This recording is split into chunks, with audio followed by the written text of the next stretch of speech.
ನಮಸ್ಕಾರ, ಈ ನ್ಯೂಸ್ ಟಿವಿಗೆ ಸ್ವಾಗತ. ನಾನು ಮುರಳೀಧರ್. ಮೊದಲಿಗೆ ಹೆಡ್ಲೈನ್ಸ್. ಗೋರೂರು ಜಲಾಶಯದಿಂದ ಹೇಮಾವತಿ ನಾಲೆಗೆ ನೀರು. ಬುಗುಡನಹಳ್ಳಿಯಲ್ಲಿ ಸಂಗ್ರಹವಾದ ನೀರು 8 ತಿಂಗಳ ಕಾಲ ನಗರಕ್ಕೆ ಪೂರೈಸಬಹುದು. Doctor G Parameshwar. ಚಿಕ್ಕಬಳ್ಳಾಪುರ ಜಿಲ್ಲಾ ಸಾಹಿತ್ಯ ಸಮ್ಮೇಳನಕ್ಕೆ ಸಕಲ ಸಿದ್ಧತೆ. 2 ಬಾರಿ ಮುಂದಕ್ಕೆ ಹಾಕಿದ್ದ ಕನ್ನಡ ಭವನ ನಾಳೆ ಲೋಕಾರ್ಪಣೆ. ರಂಗೇರುತ್ತಿರುವ ಡಿಸಿಸಿ ಬ್ಯಾಂಕ್ ಚುನಾವಣೆ. ಶ್ರೀ ಭೋಗನಂದೀಶ್ವರನಿಗೆ ಪೂಜೆ ಸಲ್ಲಿಸಿ ಪ್ರಚಾರ ಆರಂಭಿಸಿದ ಎನ್ಡಿಎ ಅಭ್ಯರ್ಥಿಗಳು. ಡಾಕ್ಟರ್ ಬಿಆರ್ ಅಂಬೇಡ್ಕರ್ ಪುತ್ಥಳಿಯನ್ನು ತೆರವುಗೊಳಿಸಿರುವುದನ್ನು ವಿರೋಧಿಸಿ ಪ್ರತಿಭಟನೆ. ಅದೇ ಜಾಗದಲ್ಲಿ ಪುತ್ಥಳಿ ಅನಾವರಣ ಮಾಡದಿದ್ದಲ್ಲಿ ಅಂಬೇಡ್ಕರ್ ಸೇನೆಯಿಂದ ಉಗ್ರ ಹೋರಾಟದ ಎಚ್ಚರಿಕೆ.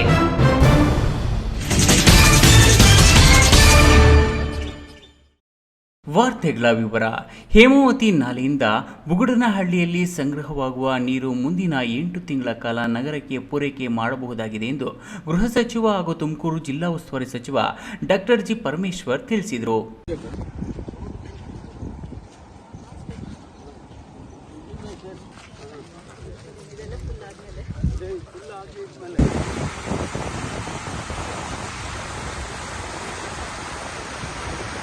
ತುಮಕೂರು ನಗರದ ಬುಗುಡನಹಳ್ಳಿ ಕೆರೆಗೆ ಅಧಿಕಾರಿಗಳೊಂದಿಗೆ ಸೋಮವಾರ ಭೇಟಿ ನೀಡಿದ ಗೃಹ ಸಚಿವ ಡಾಕ್ಟರ್ ಜಿ ಪರಮೇಶ್ವರ್ ನಂತರ ಮಾತನಾಡಿ, ಗೋರೂರು ಜಲಾಶಯದಿಂದ ಹೇಮಾವತಿ ನಾಲೆಗೆ ಮೇ 23ರಂದು ನೀರು ಹರಿಯಬಿಟ್ಟಿದ್ದು, ಮೇ 25ರ ರಾತ್ರಿ ಬುಗುಡನಹಳ್ಳಿ ಕೆರೆಗೆ ನೀರು ತಲುಪಿದೆ ಎಂದು ತಿಳಿಸಿದರು.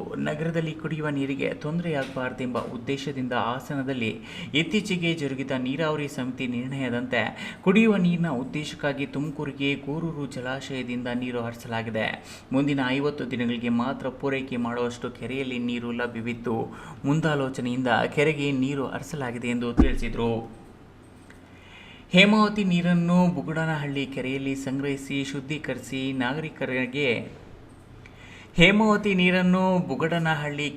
ಸಂಗ್ರಹಿಸಿ ಶುದ್ಧೀಕರಿಸಿ ನಾಗರಿಕರಿಗೆ ಪೂರೈಕೆ ಮಾಡಲಾಗುವುದು. ಹೇಮಾವತಿ ಜಲಾಶಯದಿಂದ ಪ್ರತಿದಿನ 2 ಟಿಎಂಸಿ ನೀರನ್ನು ಹರಿಸಲು ನೀರಾವರಿ ಸಲಹಾ ಸಮಿತಿಯಲ್ಲಿ ನಿರ್ಣಯ ಕೈಗೊಳ್ಳಲಾಗಿದೆ. ಮುಂದಿನ 8 ದಿನಗಳಲ್ಲಿ ಕೆರೆ ಭರ್ತಿಯಾಗಲಿದ್ದು, ಕೆರೆ ಭರ್ತಿಯಾದ ನಂತರ ಹೆಬ್ಬಾಕ, ನರಸಾಪುರ, ಅಮಾನಿ ಕೆರೆಗೆ ನೀರನ್ನು ತುಂಬಿಸುವ ಪ್ರಯತ್ನ ಮಾಡಲಾಗುವುದು. ಪ್ರಸಕ್ತ ವರ್ಷ ಅವಧಿಗೂ ಮುನ್ನವೇ ಮಳೆಗಾಲ ಪ್ರಾರಂಭವಾಗಿರುವುದರಿಂದ ಜಿಲ್ಲೆಯಲ್ಲಿ ಕುಡಿಯುವ ನೀರಿಗೆ ಯಾವುದೇ ರೀತಿಯ ತೊಂದರೆಯಾಗದು ಎಂದು ಹೇಳಿದರು. ತುಮಕೂರಿಗೆ ಕುಡಿಯುವ ನೀರನ್ನ ಸರಬರಾಜು ಮಾಡತಕ್ಕಂಥ ಹೇಮಾವತಿ ನದಿಯಿಂದ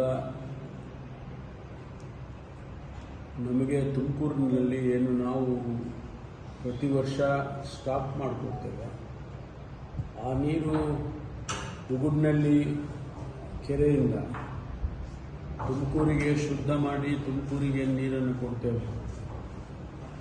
ಅದು ಈ ಬಾರಿ ಇನ್ನು 45 ದಿವಸ 50 ದಿವಸದವರೆಗೂ ಮಾತ್ರ ಉಳಿದಿತ್ತು. ಈ ಸಂದರ್ಭದಲ್ಲಿ ಏನು ಹೇಮಾವತಿ ಡ್ಯಾಮ್ ಇದೆ, ಅಲ್ಲಿಂದ ನಮಗೆ ಸುಮಾರು 2 ದಿವಸದ ಹಿಂದೆ ಪ್ರತಿ ದಿವಸ 2 ಟಿಎಂಸಿ ನೀರನ್ನು ನಮಗೆ ಕೊಡ್ತಕ್ಕಂಥ ತೀರ್ಮಾನವನ್ನು ಮಾಡಿದ್ದಾರೆ. ಈ ವೇಳೆ ಜಿಲ್ಲಾಧಿಕಾರಿ ಶುಭ ಕಲ್ಯಾಣ್, ಜಿಲ್ಲಾ ಪಂಚಾಯಿತಿ ಮುಖ್ಯ ಕಾರ್ಯನಿರ್ವಹಣಾಧಿಕಾರಿ ಜಿ ಪ್ರಭು ಮಾತನಾಡಿದರು. ಪಾವಗಡ ಶಾಸಕ ಎಚ್.ವಿ. ವೆಂಕಟೇಶ್, ಜಿಲ್ಲಾ ಪೊಲೀಸ್ ವರಿಷ್ಠಾಧಿಕಾರಿ ಕೆ.ವಿ. ಅಶೋಕ್, ಹೇಮಾವತಿ ನಾಲಾ ಉಪವಿಭಾಗದ ಕಾರ್ಯನಿರ್ವಾಹಕ ಎಂಜಿನಿಯರ್ ಸಿ. ಸಂಪತ್ ಕುಮಾರ್, ಮೀನುಗಾರಿಕೆ ಇಲಾಖೆ ಉಪನಿರ್ದೇಶಕ ಎಸ್.ಎ. ಶಿವಶಂಕರ್ ಇನ್ನಿತರರಿದ್ದರು. ತಿಮ್ಮಯ್ಯ, ಈ ನ್ಯೂಸ್ ಟಿವಿ, ತುಮಕೂರು.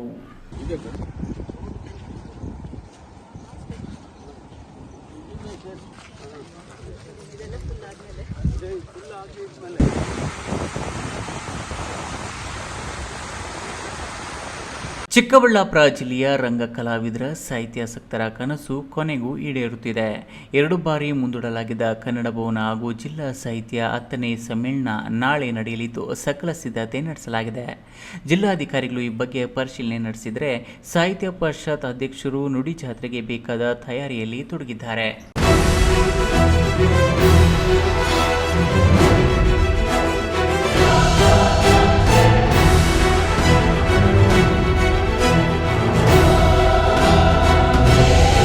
ಚಿಕ್ಕಬಳ್ಳಾಪುರ ಜಿಲ್ಲಾ ಕೇಂದ್ರದಲ್ಲಿ ಬೃಹತ್ ಗಾತ್ರದ ಅಂದರೆ ಸುಮಾರು 1,000 ಜನರು ಕುಳಿತು ಎಸಿ ಥಿಯೇಟರ್ನ ಕಾರ್ಯಕ್ರಮ ವೀಕ್ಷಿಸುವ ಕಲಾಮಂದಿರ ಕನ್ನಡ ಭವನದ ಕಾಮಗಾರಿ ಮುಗಿದು ನಾಳೆ ಲೋಕಾರ್ಪಣೆಗೆ ಸಿದ್ಧವಾಗಿದೆ. ಕನ್ನಡ ಭವನ ಲೋಕಾರ್ಪಣೆ ಜೊತೆಗೆ ಕನ್ನಡ ಸಾಹಿತ್ಯ ಪರಿಷತ್ನ ಜಿಲ್ಲಾ 10ನೇ ಸಮ್ಮೇಳನವು ಪ್ರಾರಂಭವಾಗಲಿದೆ. ಸಮ್ಮೇಳನದ ಅಧ್ಯಕ್ಷ ಗೋಪಾಲಗೌಡ ಕಲ್ವಮಂಜಲಿ ಅವರನ್ನು ಬೆಳ್ಳಿ ಸಾರೋಟದಲ್ಲಿ ಮೆರವಣಿಗೆಗೂ ಸಕಲ ಸಿದ್ಧತೆ ಮಾಡಿಕೊಳ್ಳಲಾಗಿದೆ. ಸಾಹಿತ್ಯ ಸಮ್ಮೇಳನಕ್ಕೆ ಚಿಕ್ಕಬಳ್ಳಾಪುರದ ಪ್ರಮುಖ ರಸ್ತೆಗಳು ಕನ್ನಡ ಧ್ವಜಗಳಿಂದ ಸಿಂಗಾರಗೊಂಡಿವೆ. ಪ್ರಮುಖ ಸಾಹಿತಿಗಳ ಚಿತ್ರಪಟಗಳು ರಸ್ತೆ ಕೆಳಗಳಲ್ಲಿ ರಾರಾಜಿಸುತ್ತಿವೆ. ಬಿಬಿ ರಸ್ತೆ, LIC ಕಚೇರಿ ಪಕ್ಕದ ಚಾವಡಿ ಜಾಗದಲ್ಲಿ ನಿರ್ಮಾಣವಾಗಿರುವ ವಿಶಾಲವಾದ ಕನ್ನಡ ಭವನ ಸುಣ್ಣ ಬಣ್ಣ ಬಳಿದುಕೊಂಡು ನವ ವಧುವಿನಂತೆ ಶೃಂಗಾರಗೊಂಡಿದೆ. ಕನ್ನಡ ಭವನ ಉದ್ಘಾಟನೆಗೆ ಮಂತ್ರಿ ಮಹೋದಯರು ಭಾಗವಹಿಸಲಿದ್ದಾರೆ. ಜಿಲ್ಲೆಯ ಜನರ ಕಲಾವಿದರ ಸಾಹಿತ್ಯಾಸಕ್ತರು ಕನಸು ಕೊನೆಗೂ ಈಡೇರಿದಂತಾಗಿದೆ. ನಾಳಿನ ಉದ್ಘಾಟನಾ ಕಾರ್ಯಕ್ರಮದ ತಯಾರಿಯನ್ನು ವೀಕ್ಷಿಸಿದ ಜಿಲ್ಲಾಧಿಕಾರಿ ರವೀಂದ್ರ ನಾಳಿನ ಕಾರ್ಯಕ್ರಮಗಳ ಬಗ್ಗೆ ವಿವರ ನೀಡಿದ್ದಾರೆ. ಇನ್ವೈಟ್ ಮಾಡಿದ್ದೀವಿ. ಕನ್ನಡ ಮತ್ತು ಸಂಸ್ಕೃತಿ ಇಲಾಖೆಯ ಸಚಿವರನ್ನು ಕೂಡ ಇನ್ವೈಟ್ ಮಾಡಿದ್ದೀವಿ. ವೀರಪ್ಪ ಮೊಯ್ಲಿಯವರನ್ನು ಕೂಡ ಇನ್ವೈಟ್ ಮಾಡಿದ್ದೀವಿ. ವಿವಿಧ ಗಣ್ಯರನ್ನೆಲ್ಲ ಇನ್ವೈಟ್ ಮಾಡಿದ್ದೀವಿ. ಈ ಒಂದು ಕನ್ನಡ ಭವನಕ್ಕೆ ಶ್ರಮಿಸಿದಂಥವರೆಲ್ಲರೂ ಕೂಡ ಇನ್ವೈಟ್ ಮಾಡಿದ್ದೀವಿ. ಹಾಗಾಗಿ ಎಲ್ಲರೂ ಕೂಡ ಬರ್ತಾರೆ, ಬಂದು ಕಾರ್ಯಕ್ರಮವನ್ನು ಯಶಸ್ವಿಗೊಳಿಸ್ತಾರೆ. ಇನ್ನು ಸಾಹಿತ್ಯ ಸಮ್ಮೇಳನ ಯಶಸ್ವಿಗೆ ಪಣತೊಟ್ಟು ತಮ್ಮ ತಂಡದೊಂದಿಗೆ ಲಘು ಬಗೆಯಿಂದ ಓಡಾಡುತ್ತಿರುವ ಜಿಲ್ಲಾಧ್ಯಕ್ಷ ಡಾಕ್ಟರ್ ಕೋಡಿರಂಗಪ್ಪ ನಾಳಿನ ಕಾರ್ಯಕ್ರಮ ಚೆನ್ನಾಗಿ ನಡೆಯಲಿದೆ. 2 ಬಾರಿ ಮುಂದೂಡಲಾಗಿದ್ದ ಕನ್ನಡ ಭವನ ಉದ್ಘಾಟನೆ ಮತ್ತು ಸಾಹಿತ್ಯ ಸಮ್ಮೇಳನ 100ಕ್ಕೆ 100ರಷ್ಟು ನಡೆಯೋದು ಖಚಿತ ಎಂದರು. ನಾಡಿದ್ದು 2 ದಿವಸ ಮೇ 27, 28ರಂದು ಚಿಕ್ಕಬಳ್ಳಾಪುರ ಜಿಲ್ಲಾ ಕನ್ನಡ ಭವನ ಲೋಕಾರ್ಪಣೆ ಮತ್ತು ಜಿಲ್ಲೆಯ 10ನೇ ಕನ್ನಡ ಸಾಹಿತ್ಯ ಸಮ್ಮೇಳನ 2 ದಿನಗಳು ಈ ಕಾರ್ಯಕ್ರಮ ನಡೀತಾ ಇದೆ. ಸಕಲ ಸಿದ್ಧತೆಗಳು ಆಗಿದ್ದಾವೆ.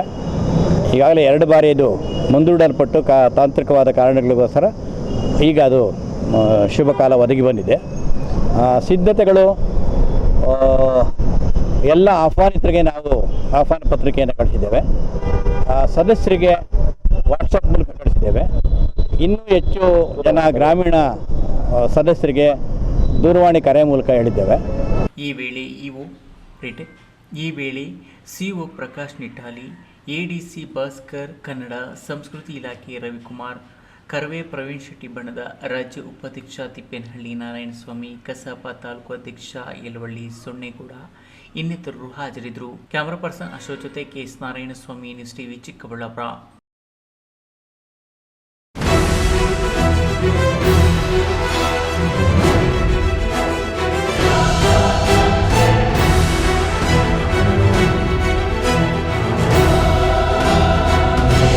DCC ಬ್ಯಾಂಕ್ ಚುನಾವಣಾ ಕಣ ರಂಗೇರುತ್ತಿದೆ. ಮುಂದಿನ 5 ವರ್ಷಗಳ ಅವಧಿಯ ಆಡಳಿತ ಮಂಡಳಿಯ ಆಯ್ಕೆಗೆ ಇದೇ ತಿಂಗಳ 28ರಂದು ಕೋಲಾರ ಪ್ರಥಮ ದರ್ಜೆ ಕಾಲೇಜಿನಲ್ಲಿ ನಡೆಯಲಿದ್ದು, ಕೋಲಾರ, ಚಿಕ್ಕಬಳ್ಳಾಪುರ, ಕೋಲಾರ ಹಾಲು ಉತ್ಪಾದಕರ ಸಹಕಾರ ಸಂಘಗಳ 2 ಪ್ರತಿನಿಧಿಗಳ ಆಯ್ಕೆಗೆ ಚಿಕ್ಕಬಳ್ಳಾಪುರ ಜಿಲ್ಲೆಯ NDA ಅಭ್ಯರ್ಥಿ ಹುಜಗೂರು ರಾಮಯ್ಯ ಇಂದು ಭೋಗನಂದೀಶ್ವರ ದೇವಾಲಯದಲ್ಲಿ ಪೂಜೆ ಸಲ್ಲಿಸಿ ತಾಲೂಕಿನಲ್ಲಿ ಪ್ರಚಾರ ನಡೆಸಿದರು.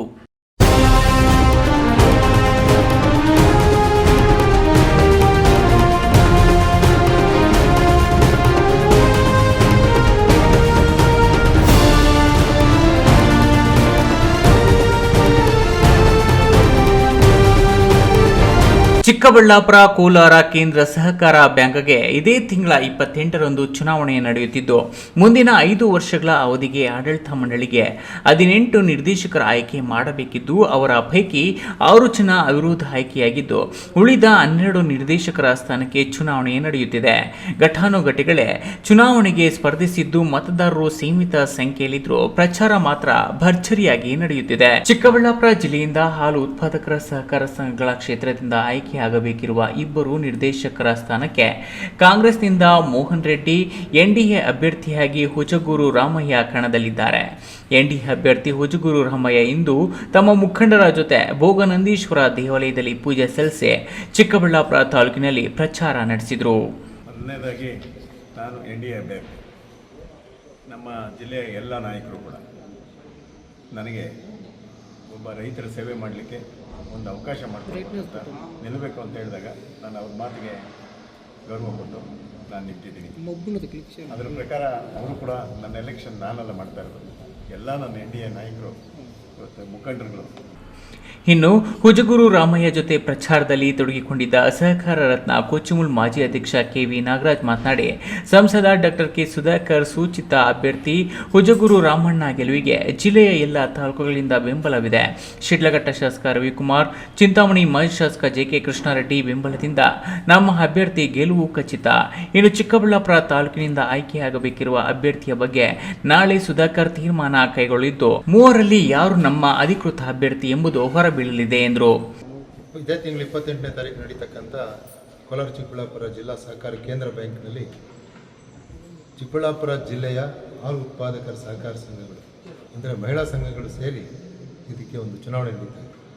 ಚಿಕ್ಕಬಳ್ಳಾಪುರ ಜಿಲ್ಲೆ ಎಲ್ಲ ತಾಲೂಕಿನ ಮತದಾರರು ಇದಕ್ಕೆ ಮತವನ್ನು ಚಲಾವಣೆ ಮಾಡಬೇಕು. ಅದರಲ್ಲೂ ಹಾಲು ಉತ್ಪಾದಕರ ಸಹಕಾರ ಸಂಘಗಳ ಯಾರು ಅಲ್ಲಿ ಷೇರ್ದಾರರಾಗಿರ್ತಾರೆ ಅವ್ರಿಗೆ ಮಾತ್ರ ಮತ ಚಲಾವಣೆ ಮಾಡ್ತಕ್ಕಂಥ ಹಕ್ಕು ಬಂದಿದೆ. ಅಂಥದ್ದು ಇವತ್ತು ಸುಮಾರು 147 ಮತದಾರರು ಇದರಲ್ಲಿದ್ದಾರೆ, ಪೂರ್ತಿ ಜಿಲ್ಲೆಯಲ್ಲ ಸೇರಿ.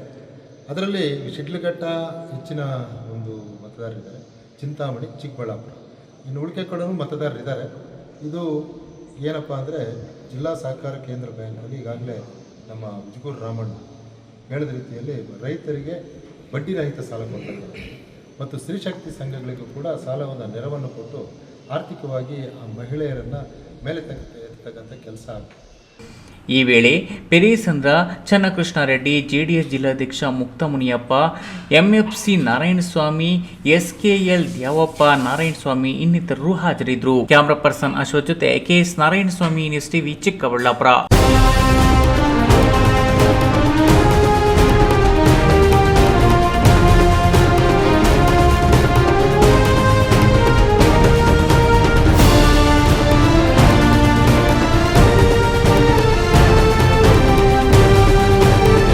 ಇದೀಗ ವಿರಾಮದ ನಂತರ ನ್ಯೂಸ್ TV ಮುಂದುವರಿಯುತ್ತದೆ.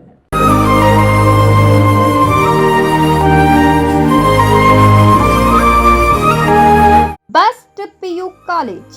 ಗಣಿತಶಾಸ್ತ್ರಜ್ಞ ಡಾಕ್ಟರ್ P ರಘುನಾಥ್ ರವರ ಸಾರಥ್ಯದಲ್ಲಿ ಕಳೆದ 10 ವರ್ಷಗಳಿಂದ ಚಿಕ್ಕಬಳ್ಳಾಪುರ ಜಿಲ್ಲೆಯಲ್ಲಿ ಪ್ರತಿ ವರ್ಷ PUC, CET, NEET ಹಾಗೂ JEE ಪರೀಕ್ಷೆಗಳಲ್ಲಿ ರಾಜ್ಯ ಮಟ್ಟದಲ್ಲಿ ಉತ್ತಮ ಫಲಿತಾಂಶವನ್ನು ಸಾಧಿಸುತ್ತಾ ಬಂದಿರುವ ನಮ್ಮ ಜಿಲ್ಲೆಯ number 1 PU college best PU college. SSLCಯಲ್ಲಿ ಅತ್ಯುತ್ತಮ ಅಂಕ ಗಳಿಸಿದ ವಿದ್ಯಾರ್ಥಿಗಳಿಗೆ ವರ್ಷಕ್ಕೆ ಕೇವಲ ₹1 ಶುಲ್ಕದಲ್ಲಿ ದಾಖಲಾತಿ ನೀಡಲಾಗುವುದು. ಲಭ್ಯವಿರುವ ಕೋರ್ಸ್ಗಳು ವಿಜ್ಞಾನ ವಿಭಾಗ, PCMB, PCMCS. ವಿಜ್ಞಾನ ವಿಭಾಗದ ವಿದ್ಯಾರ್ಥಿಗಳಿಗೆ ನೀಟ್, CET ಹಾಗೂ JEE ವಿಶೇಷ ತರಬೇತಿ ನೀಡಲಾಗುವುದು. ಕಾಮರ್ಸ್ ವಿಭಾಗದಲ್ಲಿ EBACS ಮತ್ತು CA ಫೌಂಡೇಶನ್ ತರಬೇತಿ ನೀಡಲಾಗುವುದು. ಎಂದೇ ದಾಖಲಾತಿಗೆ ಸಂಪರ್ಕಿಸಿ. ಬೆಸ್ಟ್ PU ಕಾಲೇಜ್, CSI ಆಸ್ಪತ್ರೆ ರಸ್ತೆ, ಚಿಕ್ಕಬಳ್ಳಾಪುರ. Mobile number 9845634201, 9535553012.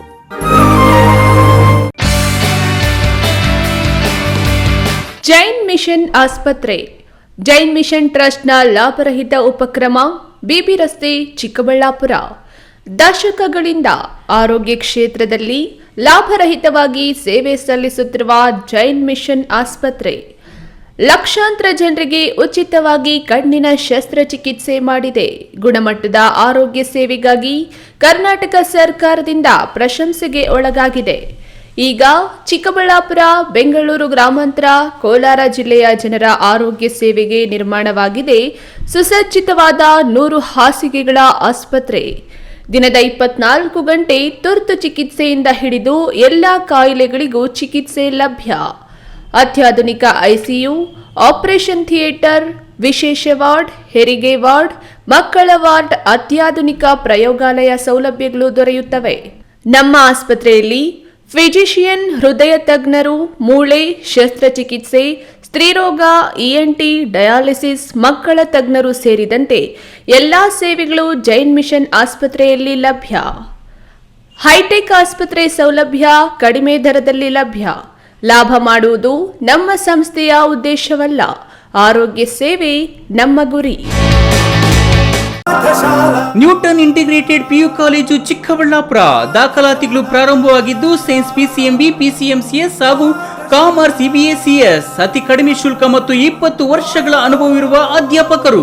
ಸತತ 4 ವರ್ಷಗಳಿಂದ 100% ಫಲಿತಾಂಶ ಪಡೆದಿದ್ದು ಜಿಲ್ಲೆ ಮತ್ತು ತಾಲೂಕಿಗೆ ಪ್ರಥಮ ಸ್ಥಾನವನ್ನು ಪಡೆದುಕೊಂಡಿರುವ ಏಕೈಕ ಸಂಸ್ಥೆ.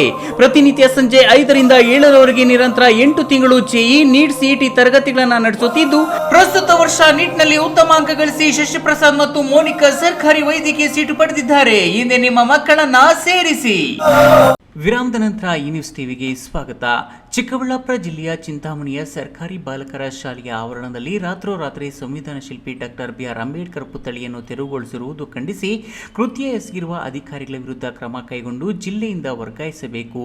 ಕೂಡಲೇ ಅಂಬೇಡ್ಕರ್ ಪುತ್ಥಳಿ ಅಲ್ಲಿಯೇ ಪ್ರತಿಷ್ಠಾಪಿಸಬೇಕೆಂದು ಒತ್ತಾಯಿಸಿ ಮಹಾನಾಯಕ ಡಾಕ್ಟರ್ BR ಅಂಬೇಡ್ಕರ್ ಸೇನೆ ಕಾರ್ಯಕರ್ತರು ಪ್ರತಿಭಟನೆ ನಡೆಸಿದರು.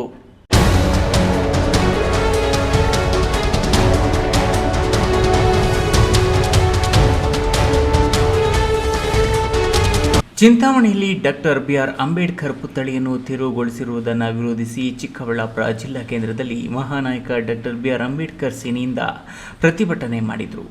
ಪ್ರತಿಭಟನೆ ವೇಳೆ ಮಾತನಾಡಿದ ರಾಜ್ಯಾಧ್ಯಕ್ಷ ನಾರಾಯಣಸ್ವಾಮಿ, ಅಂಬೇಡ್ಕರ್ ನೀಡಿರುವ ಸಂವಿಧಾನದಡಿಯಲ್ಲಿ ಕಾರ್ಯನಿರ್ವಹಿಸುತ್ತಿರುವ ರಾಜಕೀಯ ವ್ಯಕ್ತಿಗಳು, ಅಧಿಕಾರಿಗಳು ನೆಪವೊಡ್ಡಿ ಡಾಕ್ಟರ್ BR ಅಂಬೇಡ್ಕರ್ ಅವರ ಪುತ್ಥಳಿ ತೆರವುಗೊಳಿಸಿ ಚಿಂತಾಮಣಿ ತಾಲೂಕು ಆಡಳಿತ ಹಾಗೂ ಜಿಲ್ಲಾಡಳಿತ ಅಂಬೇಡ್ಕರ್ ಅವರಿಗೆ ಅಗೌರವ ತೋರಿದೆ. ಕೂಡಲೇ ಅದೇ ಜಾಗದಲ್ಲಿ ಅಂಬೇಡ್ಕರ್ ಅವರ ಪುತ್ಥಳಿ ಅನಾವರಣ ಮಾಡದಿದ್ದಲ್ಲಿ ಉಗ್ರ ಹೋರಾಟ ನಡೆಸಲಾಗುವುದು. ಒಂದು ಪ್ರೌಢಶಾಲೆಯಲ್ಲಿ ಅನಾವರಣ ಮಾಡ್ತಾರೆ. ಎಲ್ಲ ರಾಜ್ಯದಿಂದ ಅಧಿಕಾರಿಗಳಿಂದ, ಸಂಬಂಧಪಟ್ಟ ಇಲಾಖೆಯಿಂದ ಅಧಿಕಾರಿಗಳಿಂದ ಅನುಮತಿ ತಗೊಂಡು ಏನು ಇವತ್ತು ಅನಾವರಣ ಮಾಡಿರ್ತಾರೆ ಅಂಥವ್ರ ವಿರುದ್ಧ ಜಿಲ್ಲಾಡಳಿತ, ಪೊಲೀಸ್ ಇಲಾಖೆ ಒಂದು ಕೇಸ್ಗಳನ್ನು ಮಾಡ್ತಾರೆ. ಅಧಿಕಾರ ಪಡೆದುಕೊಂಡು ಇವತ್ತು ಸಂವಿಧಾನ ಕೊಟ್ಟಿರ್ತಕ್ಕಂಥ ಬಾಬಾ ಸಾಹೇಬ್ ಅಂಬೇಡ್ಕರ್ಗೆ ಅವರ ಪುತ್ಥಳಿಯನ್ನು ಅನಾವರಣ ಮಾಡಬಾರ್ದು ಅಂತ ಹೇಳಿಬಿಟ್ಟು ಅವ್ರ ಮೇಲೆ ಕೇಸ್ಗಳಾಗ್ತಾರೆ. ಇವತ್ತು ಅದೇ ಏನು ಸಂಘಟನೆಗಳು ಚಿಂತಾಮಣಿ ಜಿಲ್ಲೆಯಲ್ಲಿ, ಚಿಕ್ಕಬಳ್ಳಾಪುರ ಜಿಲ್ಲೆಯಲ್ಲಿ ಒಂದು ಧರಣಿ ಕೂತ್ಕೊಂಡಿರ್ತಾರೆ, 11 ದಿವಸ ಉಪವಾಸ ಸತ್ಯಾಗ್ರಹ ಅಂತ ಹೇಳಿಬಿಟ್ಟು. ಏನಿವತ್ತು ಜಿಲ್ಲಾಡಳಿತ, ತಾಲೂಕು ಆಡಳಿತ ಅವರನ್ನು ಕಿವಿ ಮಾತು ಹೇಳಿ ಯಥಾಸ್ಥಿತಿ ನಾವು ಅಂಬೇಡ್ಕರ್ ಅವ್ರು ಏನಿದ್ದಾರೆ ಅವನ್ನ ಪುನರ್ ವಸತಿ ಮಾಡ್ತೀವಿ ಅಂತ ಹೇಳಿಬಿಟ್ಟು ಅವರಿಗೆ ಕಿವಿ ಮಾತು ಹೇಳಿಬಿಟ್ಟು ಮೋಸ ಮಾಡಿ ಅವರ ಧರಣಿಯನ್ನು ವಾಪಸ್ ಪಡೆಯುತ್ತಾ ಇರ್ತಕ್ಕಂಥ ಕೆಲಸ ಅಧಿಕಾರಿಗಳು ಮಾಡ್ತಾರೆ. ಸೇನೆಯ ರಾಜ್ಯ ಉಪಾಧ್ಯಕ್ಷ ನರಸಿಂಹಮೂರ್ತಿ ಮಾತನಾಡಿ, ಜಿಲ್ಲಾ ಉಸ್ತುವಾರಿ ಸಚಿವ ಡಾಕ್ಟರ್ MC ಸುಧಾಕರ್ ದಲಿತರ ಅಭಿಪ್ರಾಯ ಪಡೆದು ಸಮಾಲೋಚನೆ ನಡೆಸಿ ಆದಷ್ಟು ಬೇಗ ಗೊಂದಲಕ್ಕೆ ತೆರೆ ಎಳೆಯಬೇಕು. ತೆರವುಗೊಳಿಸಿದ ಜಾಗದಲ್ಲೇ ಮತ್ತೆ ಡಾಕ್ಟರ್ BR ಅಂಬೇಡ್ಕರ್ ಅವರ ಪುತ್ಥಳಿಯನ್ನು ಪ್ರತಿಷ್ಠಾಪನೆಗೆ ಮುಂದಾಗಬೇಕು. ಇಲ್ಲವಾದಲ್ಲಿ ಜಿಲ್ಲಾ ಹಂತಕ್ಕೆ ಬಂದಿರುವ ಪ್ರತಿಭಟನೆ ರಾಜ್ಯ ಮಟ್ಟಕ್ಕೂ ಹರಡಲಿದೆ ಎಂದರು. ನಗರದ ಅಂಬೇಡ್ಕರ್ ಭವನದಿಂದ ಕಾಲ್ನಡಿಗೆ ಹೊರಟ ಪ್ರತಿಭಟನಾಕಾರರು ಮಳೆಯನ್ನು ಲೆಕ್ಕಿಸದೆ ಮಳೆಯಲ್ಲಿ ನೆನೆಯುತ್ತ ನಗರದ ಶಿಡ್ಲಘಟ್ಟ ವೃತ್ತದಲ್ಲಿ ಕೆಲ ಕಾಲ ರಸ್ತೆ ತಡೆ ನಡೆಸಿ ಬಳಿಕ ತಹಶೀಲ್ದಾರ್ ಕಚೇರಿ ಮುಂದೆ ಪ್ರತಿಭಟನೆ ನಡೆಸಿ ಮುಖ್ಯಮಂತ್ರಿಗೆ ಮನವಿ ಸಲ್ಲಿಸಿದರು. ಪ್ರತಿಭಟನೆಯಲ್ಲಿ ಸೇನೆಯ ರಾಜ್ಯ ಉಪಾಧ್ಯಕ್ಷ ಶಂಕರ್, ತಾಲೂಕು ಅಧ್ಯಕ್ಷ ದೇವದಾಸು, ಸೇನೆಯ ಕಾರ್ಮಿಕ ಘಟಕದ ತಾಲೂಕು ಅಧ್ಯಕ್ಷ ಹರೀಶ್, ಗಂಗಪ್ಪ, ಬಾಲಕೃಷ್ಣ, B ಮಂಜುನಾಥ್, ಧನಲಕ್ಷ್ಮಿ, ರೂಪಾ, ಹಳ್ಳಿ ಮಕ್ಕಳ ಸಂಘದ ರಾಜ್ಯ ಉಪಾಧ್ಯಕ್ಷ ವೆಂಕಟರಮಣಪ್ಪ ಇನ್ನಿತರರು ಪಾಲ್ಗೊಂಡಿದ್ದರು. ಕ್ಯಾಮ್ರಾ ಪರ್ಸನ್ ಅಶ್ವಥ್ ಜೊತೆ KS Narayanaswamy, news TV, Chikkaballapur.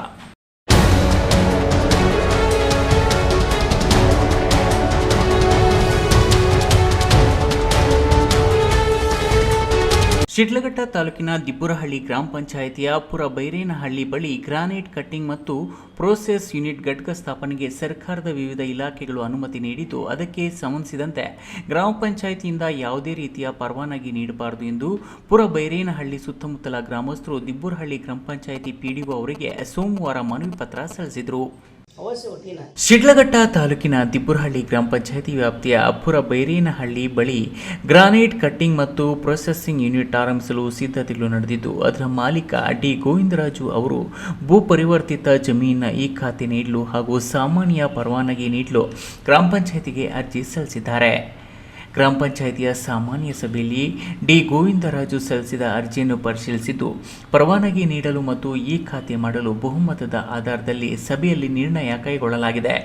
ಆದರೆ ಇದನ್ನು ವಿರೋಧಿಸಿ ಸಾಂಪ್ರದಾಯಿಕ ಕಲ್ಲು ಕುಟುಕರು ಗ್ರಾಮ ಪಂಚಾಯಿತಿ PDO ಅವರಿಗೆ ಮನವಿ ಸಲ್ಲಿಸಿ, ನಾವು ವರ್ಷಗಳಿಂದಲೂ ಕಲ್ಲು ಹೊಡೆದು ಬದುಕನ್ನು ಕಟ್ಟಿಕೊಳ್ಳುತ್ತಿದ್ದೇವೆ. ಇದೀಗ ಅಲ್ಲಿ ಗ್ರಾನೈಟ್ ಕಟ್ಟಿಂಗ್ ಮತ್ತು ಪ್ರೊಸೆಸಿಂಗ್ ಯೂನಿಟ್ಗೆ ಪರವಾನಗಿ ನೀಡಿದರೆ ನಮಗೆಲ್ಲ ತೊಂದರೆ ಆಗುತ್ತದೆ. ಹಾಗಾಗಿ ಪರವಾನಗಿ ನೀಡದಿರಲು ಮನವಿ ಮಾಡಿದರು. ನಂತರ ಬಂದಂಥ ಮುನಿಯಪ್ಪನವ್ರು ಇರ್ಬೋದು, ಅದಾದಮೇಲೆ ರಾಜಣ್ಣವ್ರು ಇರ್ಬೋದು, KH ಮುನಿಯಪ್ಪನವ್ರು ಇರ್ಬೋದು, ಪ್ರತಿಯೊಬ್ಬರೂ ಸೀರಿಯಸ್ ಆಗಿ ಅವರು ಅಪೋಸ್ ಮಾಡಿದ್ದಾರೆ ವಿನಃ ಯಾರೂ ಅವ್ರಿಗೆ ಸಹಕಾರ ಕೊಟ್ಟಿಲ್ಲ. ಇದೇ ಮೊದಲನೇ ಬಾರಿಗೆ ಗ್ರಾಮ ಪಂಚಾಯತಿಯಲ್ಲಿ ಅವ್ರ ಗ್ರಾನೈಟ್ ಯೂನಿಟ್ ಮಾಡೋದಕ್ಕೆ ನೀವು ಅವಕಾಶ ಕೊಟ್ಟು ಮಾಡಿಕೊಟ್ಟಿದ್ದಾರೆ. ಜನಪ್ರತಿನಿಧಿಗಳು ಫಸ್ಟ್ ಆಫ್ ಆಲ್ ಯಾರೇ ಆಗಲಿ ಇವತ್ತಿನವರೆಗೂ ಎಲ್ಲರ ಹತ್ರ ನಾನು ಓಡಾಡಿದ್ದೀನಿ, ಎಲ್ಲರ ಸಹಕಾರನೂ ತಗೊಂಡಿದ್ದೀನಿ. ಅದಕ್ಕೆ ಇಲ್ಲಾಂದ್ರೆ ನಾನು ಸಕ್ಸಸ್ ಆಗೋಕೆ ಮೊನ್ನೆ ಒಂದು ತಡ್ಕೊಂಬರೋಕ್ಕಾಗ್ತಾ ಇರಲಿಲ್ಲ. ಎಂಥ ಬಲಾಢ್ರು ಬಂದರು ಅದ್ರ ಮೇಲೆ ಅಂದರೆ ಅಂಥ ಬಲಾಢ್ರನ್ನೆಲ್ಲ ಪಕ್ಕಕ್ಕಿಟ್ಟು ಬಡವರು ಬದುಕೋದಕ್ಕೆ ಅವಕಾಶ ಮಾಡಿಕೊಟ್ಟು ಅದರಿಂದ ನಮ್ಮ ರೈತರ ಸ್ವಾರ್ಥನ ನೋಡಿಕೊಂಡು ಕೆಲಸ ಮಾಡ್ಕೊಂಡು ಬಂದಿದ್ದೀವಿ. ಈ ವಿಷಯವನ್ನು ಗ್ರಾಮ ಸಭೆಯಲ್ಲಿ ಮಂಡಿಸಿದ್ದು 8 ಮಂದಿ ಸದಸ್ಯರು ಪರವಾನಗಿ ನೀಡಲು ಮತ್ತು ಈ ಖಾತೆ ಮಾಡಲು ಒಮ್ಮತ ಸೂಚಿಸಿದ್ದು, ಇನ್ನುಳಿದ 6 ಮಂದಿ ವಿರೋಧ ವ್ಯಕ್ತಪಡಿಸಿದರು. ಚರ್ಚೆ, ವಾದ ವಿವಾದಗಳ ನಂತರ ಅಂತಿಮವಾಗಿ ಸಾರ್ವಜನಿಕರು ಮನವಿ ಮೇರೆಗೆ ಗ್ರಾಮ ಪಂಚಾಯಿತಿಯಲ್ಲಿ ಕೈಗೊಂಡ ಈ ಖಾತೆ ಮಾಡಿಕೊಳ್ಳಲಾಗುವುದು ಮತ್ತು ಗ್ರಾನೈಟ್ ಕಟ್ಟಿಂಗ್ ಮತ್ತು ಪ್ರೊಸೆಸಿಂಗ್ ಯೂನಿಟ್ಗೆ ಪರವಾನಗಿ ನೀಡುವ ತೀರ್ಮಾನವನ್ನು ಮರುಪರಿಶೀಲಿಸಲು ಹಿರಿಯ ಅಧಿಕಾರಿಗಳಿಗೆ ವರದಿ ನೀಡಿ ಹಿರಿಯ ಅಧಿಕಾರಿಗಳ ನಿರ್ದೇಶನದಂತೆ ಮುಂದಿನ ಕ್ರಮ ಕೈಗೊಳ್ಳಲು ತೀರ್ಮಾನಿಸಲಾಯಿತು. ಇವತ್ತಿನ ದಿನ ನಮ್ಮ ಗ್ರಾಮ ಪಂಚಾಯಿತಿಯಲ್ಲಿ ನಮ್ಮ ಪುರಬೈರೇನಹಳ್ಳಿಯಲ್ಲಿ ಒಂದು ಕಲ್ಲು ಬಂಡೆ ಇದೆ. ಅದರ ಬಗ್ಗೆ ಗೋವಿಂದರಾಜ್ ಎಂಬತಕ್ಕಂಥವರು ಕನ್ವರ್ಷನ್ ಮಾಡಿಸ್ಕೊಂಡು ನಮ್ಮ ಗ್ರಾಮ ಪಂಚಾಯಿತಿಗೆ ಈ ಖಾತೆ ಮತ್ತು ಜನರಲ್ ಲೈಸೆನ್ಸ್ ಕೊಡಿ ಅಂತ ಹೇಳ್ಬಿಟ್ಟು ಅರ್ಜಿ ಕೊಟ್ಟಿದ್ದರು. ಅದನ್ನು ನಮ್ಮ ಸಾಮಾನ್ಯ ಸಭೆಯಲ್ಲಿಟ್ಟು ನಾವು ಮಂಡನೆ ಮಾಡಿ ವಿಚಾರ ಎಲ್ಲ ಸದಸ್ಯರು ತಿಳಿಸಿದಾಗ ಅದರಲ್ಲಿ ಇರ್ತಕ್ಕಂಥ 14 ಜನ ಪ್ರೆಸೆಂಟ್ ಆಗಿದ್ದರು. 14 ಜನ ಏನು ಪ್ರೆಸೆಂಟ್ ಆಗಿದ್ದರು ಅದರಲ್ಲಿ 8 ಜನ ಆಗ್ಬೋದು ಅಂತ ಹೇಳ್ಬಿಟ್ಟು ಉತ್ತರ ಕೊಟ್ಟರು. ಇನ್ನು 6 ಜನ ಬೇಡ ಅಂತ ಹೇಳ್ಬಿಟ್ಟು ಕೊಟ್ಟರು. ಆ ಪ್ರಕಾರ ನಾವು ರೆಸಲ್ಯೂಷನ್ ಮಾಡಿದ್ವಿ. ರೆಸಲ್ಯೂಷನ್ ಮಾಡಿ ನಮ್ಮ ಹತ್ರ ಇದೆ. ಈಗ ಈ ಪುರಬೈರೇನಹಳ್ಳಿ ಸುತ್ತಮುತ್ತ ಇರ್ತಕ್ಕಂಥ ಗ್ರಾಮಸ್ಥರು ಇವತ್ತಿನ ದಿನ ನಮ್ಮ ಗ್ರಾಮ ಪಂಚಾಯತಿಗೆ ಒಂದು ಅರ್ಜಿಯನ್ನು ಕೊಟ್ಟರು. ಅಲ್ಲಿ ಈ ಥರ ಅವರು ಗ್ರಾನೈಟ್ ಕಾಮಗಾರಿ ಮಾಡೋದ್ರಿಂದ ನಮಗೆಲ್ಲ ತೊಂದರೆ ಆಗ್ತದೆ ಎಂಬತಕ್ಕಂಥ ವಿಚಾರನ ಅರ್ಜಿ ಮೂಲಕ ತಿಳಿಸಿದರು. ಪಂಚಾಯತ್ ಸೇರಿದ್ದು ಕೊಂಡಾಪುರಹಳ್ಳಿಯಿಂದ ನಾವು ಸುಮಾರು ಒಂದು 30 ವರ್ಷದಿಂದ ಕೆಲಸ ಮಾಡ್ಕೊಂಡು ಅಲ್ಲೇ ಇದ್ದೇವೆ. ನಮ್ಮ ಅಪ್ಪನ ಕಾಲದಿಂದ ನಮ್ಗೆ ಎಜುಕೇಷನಿಂದ ಏನಿಲ್ಲ. ಆ ಕಾಲದಲ್ಲಿ ಬರ್ತಾ ಆ ಕಾಲದಿಂದ ನಾವು ಎಜುಕೇಷನ್ ಮಾಡೋಕ್ಕಾಗಿಲ್ಲ ಅವ್ರ ಕೈಯಲ್ಲಿ. ಅದೇ ಕೆಲಸ ಕೆಲವು ಚುಡಿಯೋದು ಹೊಡಿಯೋದು ಎತ್ತಿನ ಗಾಡಿಯಲ್ಲಿ ಓಡಿಸ್ತಾ ಇದ್ವಿ. ಅದರಿಂದಲೇ ಜೀವನ ಮಾಡ್ಕೊಂಡಿದ್ದು. ಬೇರೆ ಕೆಲಸ ಯಾವೂ ಇಲ್ಲ. ಈಗ ಬೆಲೆಗೂ ಅವಕ್ಕೂ ಯಾವ ನಮ್ಮ ಭವಿಷ್ಯನಂಗೆ ಯಾರಿಗೂ ಇಲ್ಲ. ಅದು ಬಿಟ್ಟರೆ ಇನ್ನೊಂದು ಕೆಲಸನೂ ಇಲ್ಲ. ಅದರಿಂದ ಇವಾಗ ನಾವು ಅದೇ ಜೀವನ ನಂಬ್ಕೊಂಡಿದ್ದೀವಿ. ಅದೇ ಕೆಲಸನೇ ಇರೋದು ನಮಗೆ. ಅದು ಬಿಟ್ಟರೆ ಬೇರೆ ಯಾವುದೂ ಇಲ್ಲ. ಇವಾಗ ಬೇರೆ ಅವ್ರು ಬಂದು ಇದು ಮಾಡಿದ್ರೆ ನಮ್ಗೆ ತೊಂದರೆ ಆಗ್ತದೆ. ಸುಮಾರು ಇಲ್ಲೊಂದು 700-800 ಜನ 1000 ಜನ ತನಕ ಇದ್ದೀವಿ ಅದೇ ಕೆಲಸದಲ್ಲಿ. ಬೇರೆಯವ್ರಿಗೆ ಯಾರಿಗೂ ಏನೋ ಒಂದು ಕೂತಿದ್ದಿಲ್ಲ. ಒಂದು ಫ್ಯಾಕ್ಟ್ರಿ ಕೆಲಸ ಯಾವ ಕೆಲಸ ಇಲ್ಲ. ಅದು ಬಿಟ್ಟರೆ ಏನು ಕೆಲಸನೇ ಇಲ್ಲ. ಅದೊಂದೇ ಕೆಲಸನೇ ಜೀವನ ಮಾಡ್ಕೊಂಡು ಇಲ್ಲಾಂದ್ರೆ ಅದು ಬಿಟ್ಟರೆ ಸುಮಾರು ಜನ ಕೆಲಸ ಇಲ್ಲ. ಹಾಳಾಗೋದು ಅದರಿಂದ ನಂಬ್ಕೊಂಡಿದ್ದೀವಿ. ಬೇರೆಯವ್ರಿಗೆ ಅವಕಾಶ ಕೊಡಬಾರ್ದು ಅಂತ ನಾವು ಹೋರಾಟ ಮಾಡ್ತಾ ಇದ್ದೀವಿ. ವೀರಾಪುರ ಮಂಜುನಾಥ್, ಈ ನ್ಯೂಸ್ ಟಿವಿ, ಶಿಡ್ಲಘಟ್ಟ. ಸತತವಾಗಿ ಕಳೆದ 12 ವರ್ಷದಿಂದ ಸುಮಾರು 5,000ಕ್ಕೂ ಹೆಚ್ಚು SSLC ಮತ್ತು PUC ಪರೀಕ್ಷೆಯಲ್ಲಿ ಹೆಚ್ಚು ಅಂಕ ಗಳಿಸಿದ ದೇವನಹಳ್ಳಿ ತಾಲೂಕಿನ ಪ್ರತಿಭಾವಂತ ಮಕ್ಕಳಿಗೆ ವಾರ್ಷಿಕೋತ್ಸವದಲ್ಲಿ ಗುರುತಿಸಿ ಪ್ರೋತ್ಸಾಹಿಸಲಾಗಿದೆ ಎಂದು ಅರುಂಧತಿ ಸೇವಾ ಸಂಸ್ಥೆಯ ಅಧ್ಯಕ್ಷ ಜಾಲಿಗೆ ಮುನ್ರಾಜು ತಿಳಿಸಿದರು. ದೇವನಹಳ್ಳಿ ಪಟ್ಟಣದ BB ರಸ್ತೆಯಲ್ಲಿರುವ ಅರುಂಧತಿ ಸೇವಾ ಸಂಸ್ಥೆಯ ಕಚೇರಿಯಲ್ಲಿ 13ನೇ ವಾರ್ಷಿಕೋತ್ಸವ ಪೂರ್ವಭಾವಿ ಸಭೆಯಲ್ಲಿ ಅಧ್ಯಕ್ಷತೆಯನ್ನು ವಹಿಸಿದ್ದ ಮುನಿರಾಜು ಅವರು ಮಾತನಾಡಿ, ಜೂನ್ 28ರಂದು ಇಲ್ಲಿನ ಡಾಕ್ಟರ್ BR ಅಂಬೇಡ್ಕರ್ ಭವನದಲ್ಲಿ 13ನೇ ವಾರ್ಷಿಕೋತ್ಸವ ಸಮಾರಂಭವನ್ನು ಹಮ್ಮಿಕೊಂಡಿದ್ದು, ಪ್ರತಿ ವರ್ಷದಂತೆ ಈ ವರ್ಷವೂ ಸಹ ದೇವನಹಳ್ಳಿ ತಾಲೂಕಿನಾದ್ಯಂತ ಪ್ರತಿಭಾವಂತ SSLC ಮತ್ತು PUC ವಿದ್ಯಾರ್ಥಿಗಳಿಗೆ ಅಭಿನಂದಿಸುವ ಕಾರ್ಯಕ್ರಮವಿದ್ದು, ಯಾವುದೇ ಜಾತಿ ಜನಾಂಗವನ್ನು ಪರಿಗಣಿಸದೆ ತಾಲೂಕಿನ ಎಲ್ಲ ಅರ್ಹ ವಿದ್ಯಾರ್ಥಿಗಳಿಗೆ ಅವರ ಫಲಿತಾಂಶದಲ್ಲಿ SC ವಿದ್ಯಾರ್ಥಿಗಳಿಗೆ 70%, ಇತರೆ ಸಾಮಾನ್ಯ ವಿದ್ಯಾರ್ಥಿಗಳಿಗೆ 85% ಅಂಕ ಗಳಿಸಿದ್ದವರನ್ನು ಗುರುತಿಸಲಾಗಿದ್ದು, ಜೂನ್ 10ರೊಳಗೆ ಸಂಬಂಧಪಟ್ಟ ದಾಖಲೆಗಳನ್ನು ಕಚೇರಿಗೆ ತಲುಪಿಸಿ ಹೆಸರು ನೋಂದಾಯಿಸಿಕೊಳ್ಳಬೇಕು. ಕಾರ್ಯಕ್ರಮದ ಯಶಸ್ವಿಗೆ ಸಹಕಾರ ನೀಡಬೇಕು ಎಂದು ಹೇಳಿದರು. ಪ್ರತಿ ವರ್ಷದಂತೆ ಈ ವರ್ಷವೂ ಕೂಡ ಪ್ರತಿಭಾ ಪುರಸ್ಕಾರವನ್ನು ಕಳೆದ ವರ್ಷದಲ್ಲಿ 225 ಮಕ್ಕಳಿಗೆ ನಾವು ಪ್ರತಿಭಾ ಪುರಸ್ಕಾರ ಮಾಡಿದ್ವಿ. ಈ ಬಾರಿ ಇನ್ನೂ ಹೆಚ್ಚಿನ ಜನಸಂಖ್ಯೆಗೆ ನಾವು ಮಾಡಬೇಕು ಅಂತೇಳಿ ಕನಿಷ್ಠ ಒಂದು 350 ಮೇಲೆ ದಾಟಬೇಕು. ಆ ಉದ್ದೇಶವನ್ನು ಇಟ್ಕೊಂಡು ಕೂಡ ನಾವು ಪ್ರತಿ ವರ್ಷದಂತೆ ಮಕ್ಕಳಿಗೆ ಈ ವರ್ಷ ಕೂಡ ಪ್ರತಿಯೊಬ್ಬರಿಗೂ 1,000 ರೂಪಾಯಿ ಅಂತೆ ನಾವು ಏನು ಅವರಿಗೆ ಪ್ರತಿಭಾ ಪುರಸ್ಕಾರವನ್ನು ಮಾಡ್ಕೊಂಡು ಬರ್ತಾ ಇದ್ದೀವಿ. ಹೆಚ್ಚಿನ ಜನಸಂಖ್ಯೆ ಬಂದರೆ ಇನ್ನೂ ಸ್ವಲ್ಪ ಹಣ ಜಾಸ್ತಿ ಕೊಡೋಂಥ ಎಲ್ಲರ ಸಹಕಾರದೊಂದಿಗೆ ಇನ್ನೂ ಸ್ವಲ್ಪ ಜಾಸ್ತಿ ಮಾಡಬೇಕು ಅಂತ ಕೂಡ ನಮ್ಮದೊಂದು ಪ್ಲಾನ್ ಇದೆ. ಅದನ್ನು ಮುಂದುವರಿಸ್ತಾ ಇದ್ದೀವಿ. ಅರ್ಜಿಗಳು ನಮ್ಮ ಸಂಸ್ಥೆ ಕಚೇರಿಯಲ್ಲಿ ಸಿಗುತ್ತೆ. ವೇಣುಗೋಪಾಲ್ ಮತ್ತು ನಮ್ಮ ಮಂಜುನಾಥ್ ಅವರು ಅವರ ಸಂಪರ್ಕದ ನಂಬರ್ ಕೂಡ ನಮ್ಮ ಪತ್ರಿಕಾ ಪ್ರಕಟಣೆಯಲ್ಲಿ ತಿಳಿಸ್ತೀವಿ. ಆ ಒಂದು ಫೋನ್ಗೆ ಕರೆಗಳನ್ನು ಮಾಡಿ ಏನಾದರೂ ಅನುಮಾನಗಳಿದ್ದರೆ, ಏನಾದರೂ ಮಾಹಿತಿ ಬೇಕಾದರೆ ಆ ಒಂದು ಫೋನ್ಗೆ ನೀವು ಫೋನ್ ಮಾಡಿದ್ರೆ ಮಾಹಿತಿ ನಿಮಗೆ ದೊರಕುತ್ತದೆ. ಇನ್ನು ಕಾರ್ಯಕ್ರಮದಲ್ಲಿ ಸಾಂಸ್ಕೃತಿಕ ನೃತ್ಯ ಜಿಲ್ಲಾ ಉಸ್ತುವಾರಿ ಸಚಿವ KH ಮುನಿಯಪ್ಪ ಅವರಿಂದ ಉದ್ಘಾಟನೆ ಮತ್ತು ಪ್ರತಿಭಾ ಪುರಸ್ಕಾರ ಕಾರ್ಯಕ್ರಮ ನಡೆಯಲಿದೆ ಎಂದರು. ಸಭೆಯಲ್ಲಿ ಸಂಘದ ಉಪಾಧ್ಯಕ್ಷ ಮುನಿಕೃಷ್ಣಪ್ಪ, ಕಾರ್ಯದರ್ಶಿ ಅನಿಲ್ DN, K ಮಂಜುನಾಥ್, ಹಿರಿಯ ಉಪಾಧ್ಯಕ್ಷ ಅಮರನಾರಾಯಣ, ಸಹ ಕಾರ್ಯದರ್ಶಿ V ಮುನಿರಾಜು ಲೆಕ್ಕ ಸೇರಿದಂತೆ ಇನ್ನಿತರರು ಇದ್ದರು. Haider Sab, news TV, Devanahalli. ವಿದ್ಯಾರ್ಥಿಗಳು ವಿದ್ಯಾಭ್ಯಾಸದ ಜೊತೆಗೆ ತಂದೆ ತಾಯಿಗಳಿಗೆ ಗೌರವವನ್ನು ಕೊಡಬೇಕು. ಇತ್ತೀಚಿನ ದಿನಗಳಲ್ಲಿ ತಂದೆ ತಾಯಿಗಳನ್ನು ನೋಡಿಕೊಳ್ಳದೇ ಇರುವುದು ಬೇಸರ ತಂದಿದೆ ಎಂದು ಕೊರಟಗೆರೆ ತಾಲೂಕಿನ ಯಲಿರಾಂಪುರ ಮಠದ ಡಾಕ್ಟರ್ ಹನುಮಂತನಾಥ ಸ್ವಾಮಿಗಳು ತಿಳಿಸಿದರು.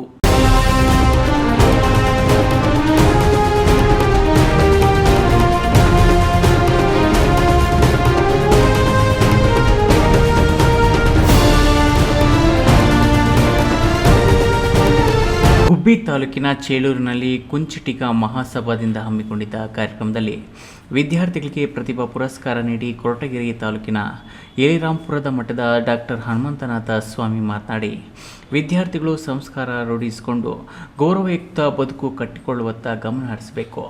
ಪ್ರತಿಭಾ ಪುರಸ್ಕಾರ ಸ್ವೀಕರಿಸಿದ ವಿದ್ಯಾರ್ಥಿಗಳು ಸಮಾಜದಲ್ಲಿ ಸಿಕ್ಕಿರುವ ಅವಕಾಶವನ್ನು ಉತ್ತಮವಾಗಿ ಬಳಸಿಕೊಂಡು ಬದುಕಿನ ಗುರಿ ತಲುಪಬೇಕು ಎಂದ ಅವರು, ಕುಂಚಿಟಿಗ ಸಮುದಾಯದವರು ಒಗ್ಗಟ್ಟಾದಾಗ ಮಾತ್ರ ಸಮಾಜ ಮುಂದೆ ಬರಲು ಸಾಧ್ಯವಾಗುತ್ತದೆ. ಮುಂಬರುವ ವರ್ಷದಲ್ಲಿ ಚೇಳೂರಿನಲ್ಲಿ ಕುಂಚಿಟಿಗ ಸಮುದಾಯ ಭವನ ನಿರ್ಮಾಣ ಮಾಡುವುದಕ್ಕೆ ಎಲ್ಲರ ಸಹಕಾರ ಅತ್ಯವಶ್ಯಕ. ಎಲ್ಲರೂ ಸಮುದಾಯದ ಅಭಿವೃದ್ಧಿಗೆ ಕೈ ಜೋಡಿಸಬೇಕು ಎಂದರು.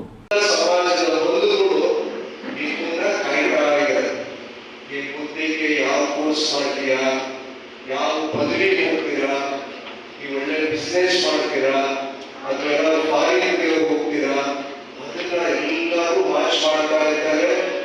ಒಂದು ಸ್ವಲ್ಪ ನೀವೇನಾದ್ರೂ ತಪ್ಪು ಹೆಚ್ಚಿದ್ರೆ ಕಾಲೇಜ್ ಹೋಗ್ತಾ ಇರೋ ನೀವು, ನಿಮ್ಮ ಸ್ನೇಹಿತರು ಇರ್ತಾರಲ್ಲ, ಫ್ರೆಂಡ್ ಸರ್ಕಲ್, ಎಲ್ಲಾದ್ರೂ ಒಂದು ಚಟಗಳು, ಹವ್ಯಾಸಗಳು ಅಂತ ಹಚ್ಕೊಂಡು ದಾರಿ ತಪ್ಪಿದ್ರೆ ನಿಮ್ಗಿಂತ ನಿಮ್ಮ ತಂದೆ ತಾಯಿಗೆ ದೊಡ್ಡ ಬೆಲೆ. ಇದನ್ನ ನೀವು ಮನಗಾಡಬೇಕು. ಕೆಪಿಸಿಸಿ ಉಪಾಧ್ಯಕ್ಷ ಮುರಳೀಧರ್ ಹಾಲಪ್ಪ ಮಾತನಾಡಿ, ಮಕ್ಕಳಿಗೆ ಉತ್ತಮ ಶಿಕ್ಷಣ ಕೊಡಿಸುವ ಗಮನ ಹರಿಸಬೇಕು. ಎಲ್ಲ ತಾರತಮ್ಯ ಬದಿಗೊತ್ತೆ ಒಗ್ಗಟ್ಟಿನಿಂದ ಇದ್ದಲ್ಲಿ ಮಾತ್ರ ಮೂಲಭೂತ ಸೌಕರ್ಯಗಳನ್ನು ಪಡೆಯಲು ಸಾಧ್ಯ ಎಂದರು. ಕಾರ್ಯಕ್ರಮದಲ್ಲಿ ಕುಂಚಿಟಿಗ ಕ್ಷೇಮಾಭಿವೃದ್ಧಿ ಸಂಘದ ಅಧ್ಯಕ್ಷ ಜಯಣ್ಣ, ಕುಂಚಿಟಿಗ ಸಂಘದ ಸಹಕಾರ ಬ್ಯಾಂಕ್ ಅಧ್ಯಕ್ಷ ಯೋಗಾನಂದ್, ಗ್ರಾಮ ಪಂಚಾಯಿತಿ ಅಧ್ಯಕ್ಷರಾದ ಗುರುರಾಜು, ಶಶಿಕಲಾ, ನಿಂಗರಾಜ್, ಬೆಸ್ಕಾಂ ಶಾಖಾಧಿಕಾರಿ ಜಲದೇಶ್ ಇನ್ನಿತರರು ಭಾಗವಹಿಸಿದರು. Thimmaiah, news TV, Tumakuru.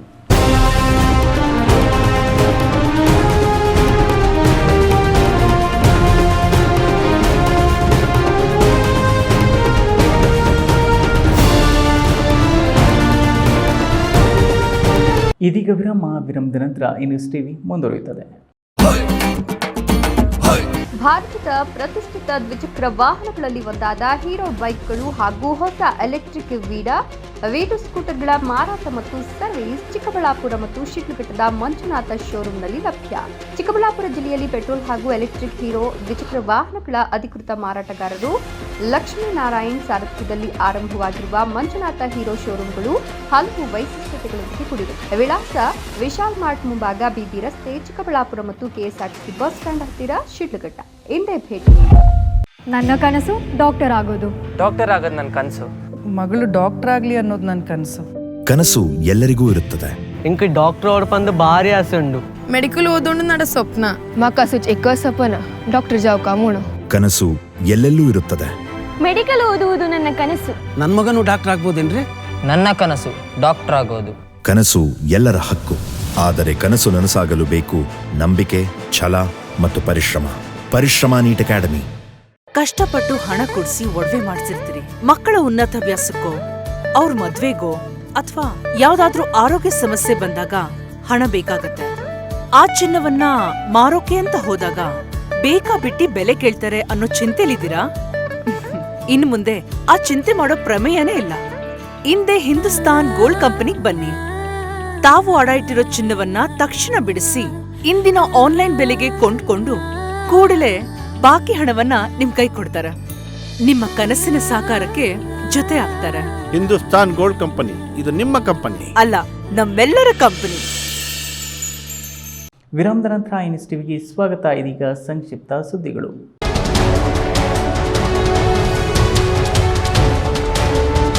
ಚಿಕ್ಕಬಳ್ಳಾಪುರ ತಾಲೂಕಿನ ಸ್ಕಂದಗಿರಿ ಸಮೀಪದ ಕಳವರ ಗ್ರಾಮದ ತೋಟದ ಮನೆಯಲ್ಲಿ ವಾಸವಿರುವ ಮನೆಗೆ ಬೈಕ್ನಲ್ಲಿ ಬಂದ ಅಪರಿಚಿತರು ಹಾಡುವಾಗಲೇ ಮನೆಗೆ ನುಗ್ಗಿ ಮುದ್ದಣ್ಣರವರ ಕುಟುಂಬದ ಆಂಜನಮ್ಮ ಬಳಿ ಇದ್ದ ಮಾಂಗಲ್ಯ ಸರವನ್ನು ಕದ್ದು ಆರೋಪಿಗಳು ಪರಾರಿಯಾಗಿದ್ದಾರೆ.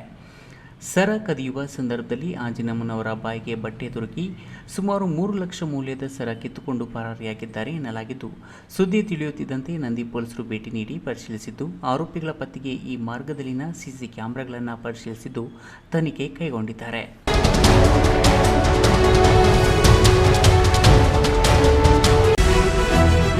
ದೇವನಹಳ್ಳಿ ಪಟ್ಟಣದ ದೇವನಹಳ್ಳಿ ಶಿಬಿರ ಕಚೇರಿಯಲ್ಲಿ ಬಮೂಲ್ ನಿರ್ದೇಶಕರಾಗಿ ಆಯ್ಕೆಯಾಗಿರುವ ಎಸ್ಪಿ ಮುನ್ರಾಜ್ ಅವರು ನಿರ್ದೇಶಕ ಸ್ಥಾನವನ್ನು ಅಲಂಕರಿಸಿದ ಸಂದರ್ಭದಲ್ಲಿ ದೇವನಹಳ್ಳಿ ವಿಧಾನಸಭಾ ಕ್ಷೇತ್ರದ ಮುಖಂಡರು ಮತ್ತು ಬೆಂಬಲಿಗರು ಹೂವಿನ ಹಾರ, ತುರಾಯಿ ಮತ್ತು ಸಿಹಿ ತಿನಿಸುವುದರ ಮೂಲಕ ಶುಭ ಕೋರಿದರು. ಇನ್ನು ಸಾವಕನಹಳ್ಳಿ ಗ್ರಾಮದ ಸರ್ಕಲ್ನಲ್ಲಿ ಊರಿನ ಗ್ರಾಮಸ್ಥರು, ಯುವಕರು ಪಟಾಕಿ ಸಿಡಿಸಿ ವಿಜೃಂಭಣೆಯಿಂದ ವಿಜಯೋತ್ಸವ ಆಚರಿಸಿದರು. ದೇವನಹಳ್ಳಿ ಶಿಬಿರ ಕಚೇರಿ ಆವರಣದಲ್ಲಿಯೂ ಸಹ ಬೊಮ್ಮವಾರ ಎಂಪಿಸಿಎಸ್ ಅಧ್ಯಕ್ಷ ಸೋಮಶೇಖರ್, ಶಾನಪ್ಪನಹಳ್ಳಿ ಎಂಪಿಸಿಎಸ್ ಅಧ್ಯಕ್ಷ ವೇಣು, ಎಸ್ಪಿ ಶೆಟ್ಟರಹಳ್ಳಿ ಎಂಪಿಸಿಎಸ್ ಅಧ್ಯಕ್ಷ ದೇವರಾಜು ಸಿಹಿ ತಿನಿಸುವುದರ ಮೂಲಕ ಅಭಿನಂದಿಸಿದರು. ಈ ವೇಳೆ ಕಾಂಗ್ರೆಸ್ 5 ಗ್ಯಾರಂಟಿ ಯೋಜನಾ ಅನುಷ್ಠಾನ ಸಮಿತಿ ತಾಲೂಕು ಅಧ್ಯಕ್ಷ ಸಿ ಜಗನ್ನಾಥ್, ತಾಲೂಕು ಬ್ಲಾಕ್ ಕಾಂಗ್ರೆಸ್ ಅಧ್ಯಕ್ಷ ಸಿ ಪ್ರಸನ್ನ ಕುಮಾರ್, ಯುವ ಕಾಂಗ್ರೆಸ್ ತಾಲೂಕು ಮಾಜಿ ಅಧ್ಯಕ್ಷ ಆರ್ ಸುಮಂತ್ ಸೇರಿದಂತೆ ಹಲವರು ಅಭಿನಂದಿಸಿದರು.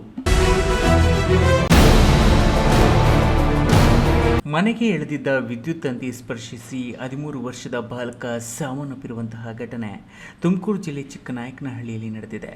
ಮನೆಯವರ ನಿರ್ಲಕ್ಷ್ಯವೋ ಅಥವಾ ಬೆಸ್ಕಾಂ ಅಧಿಕಾರಿಗಳ ನಿರ್ಲಕ್ಷ್ಯವೋ ಗೊತ್ತಿಲ್ಲ.